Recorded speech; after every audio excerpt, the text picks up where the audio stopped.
Cette semaine, la Fed a annoncé baisser les taux et pourtant le Bitcoin, le Nasdaq, tout plafonne. Mais que s'est-il passé? On regarde ça ensemble.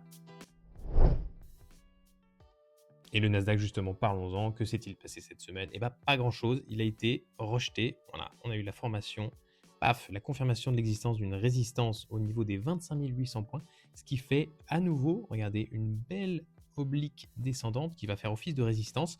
On le voit et ça confirme du coup l'existence d'un nouveau triangle. Regardez, vous avez la borne supérieure ici et la borne inférieure qu'on avait tracée déjà depuis quelques semaines en dessous. Voilà, on sait que quand on a des pentes d'un angle commun, la continuité du mouvement, si elle est faite à la hausse ou à la baisse, elle est assez forte. Bon, on est toujours, on reprend un petit peu de recul, vous le voyez, dans une zone d'achat parfaite au niveau du RSI. On a la résistance des 25 200 points en support ici.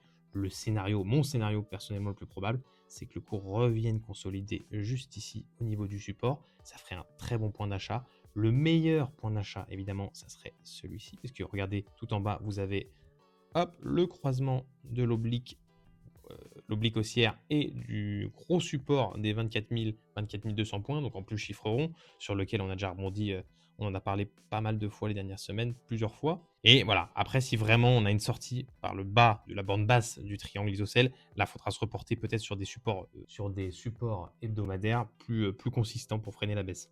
Et dans le cas où le Nasdaq repartirait, on l'a dit, hop, j'efface un petit peu ici, repartirait plutôt à la hausse en franchissant la borne haute du triangle, on attendrait bien un franchissement net de la résistance ici des 25 800 points pour reprendre une position à l'achat, tout en gardant à l'esprit que l'ATH n'est pas loin, ce qui offre quand même une résistance assez importante.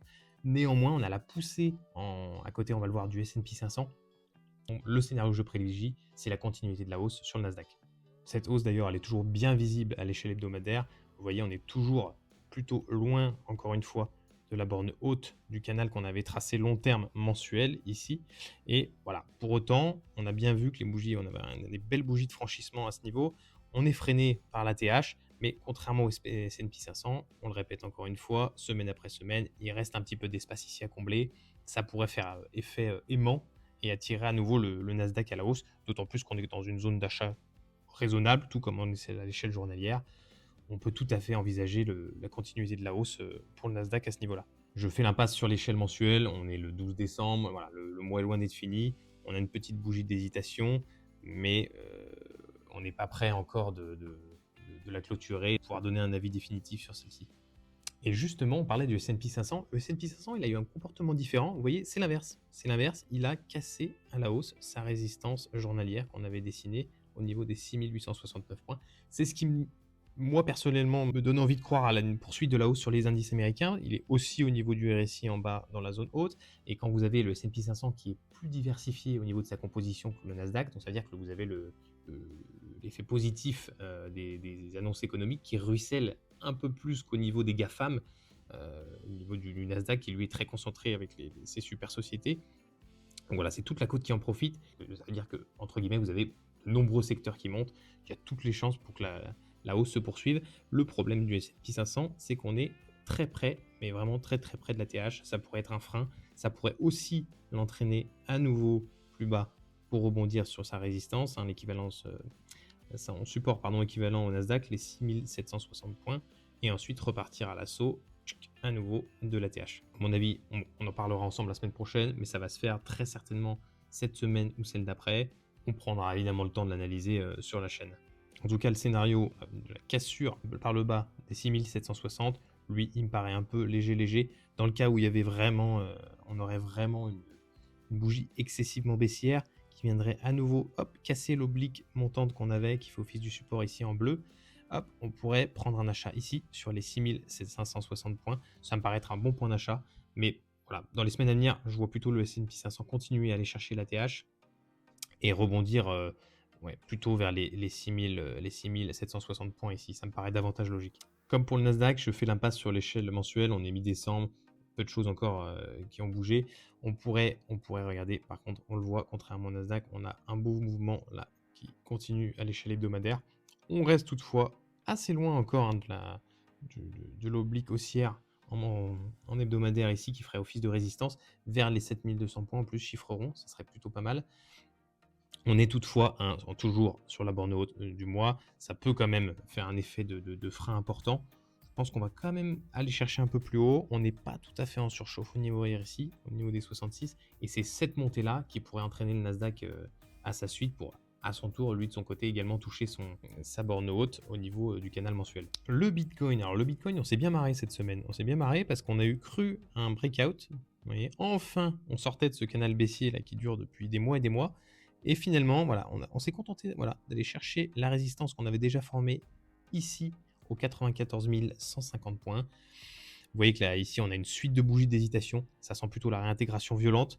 Alors, le premier support, ça serait évidemment celui des 85 000 points. Mais quand on réintègre, si on réintègre violemment un support pareil, en général, on va plutôt chercher des supports hebdomadaires puisqu'on a une continuité de la baisse.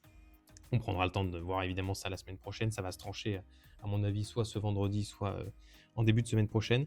Je pense qu'ici, on a un super point d'achat. Mais voilà, on peut, évidemment, il y a le scénario qu'on franchisse à la hausse, qu'on aille chercher les 100 000 points. C'est pas mon scénario privilégié, mais si c'est le cas, on attendra bien de confirmer le passage ici au-dessus des 100 000 pour reprendre une position acheteuse. Je prends un peu de recul au niveau hebdomadaire pour vous montrer. Vous voyez, là, on a toujours une petite bougie d'hésitation ici. Le top, ça serait vraiment une continuité de la baisse ici qui arrive et qui croiserait à la fois le support 75 000 points chiffre rond, support qui a été travaillé à de nombreuses fois, ici qui a fait office de résistance. Voilà, on serait plus ou moins proche du bas du canal journalier en bleu là, et on pourrait prendre un achat sans trop de risque à mon avis. Les 55 000 points, je vous l'ai déjà dit plein de fois sur la chaîne, à mon avis, pour moi c'est relativement utopique, on n'y est pas encore, et à mon avis on n'est pas près d'y être. On jette un petit coup d'œil au niveau mensuel, tout simplement pour voir, alors comme pour les indices américains, on n'a pas terminé le mois, néanmoins on voit bien qu'on a une belle bougie d'hésitation, on prend pas de, il n'y a pas de mouvement unidirectionnel. Bon, ça sent pas super bon, il y a des chances effectivement, on l'a dit, que ça descende vers les 75 000 points ici sur la résistance hebdomadaire, d'autant que le RSI frôle les 50, donc on est vraiment dans une zone d'hésitation. On prendra bien soin de ne pas prendre des positions tout de suite sur le Bitcoin, on va attendre qu'il consolide sur un support ou qu'il franchisse à la hausse une résistance pour prendre un point d'achat. Le CAC 40 et le CAC 40 en daily, il n'a pas fait grand-chose. Il s'est contenté, pareil, de nous former une belle résistance, là, aux 8160 points. Et puis rien d'autre. Voilà. Alors on est, encore une fois, en zigzag depuis des jours et des jours au niveau des 50 RSI. Donc zone d'hésitation, il n'y a pas de mouvement directionnel. Bon, moi je prendrais plutôt un point d'achat ici sur les 7880 points.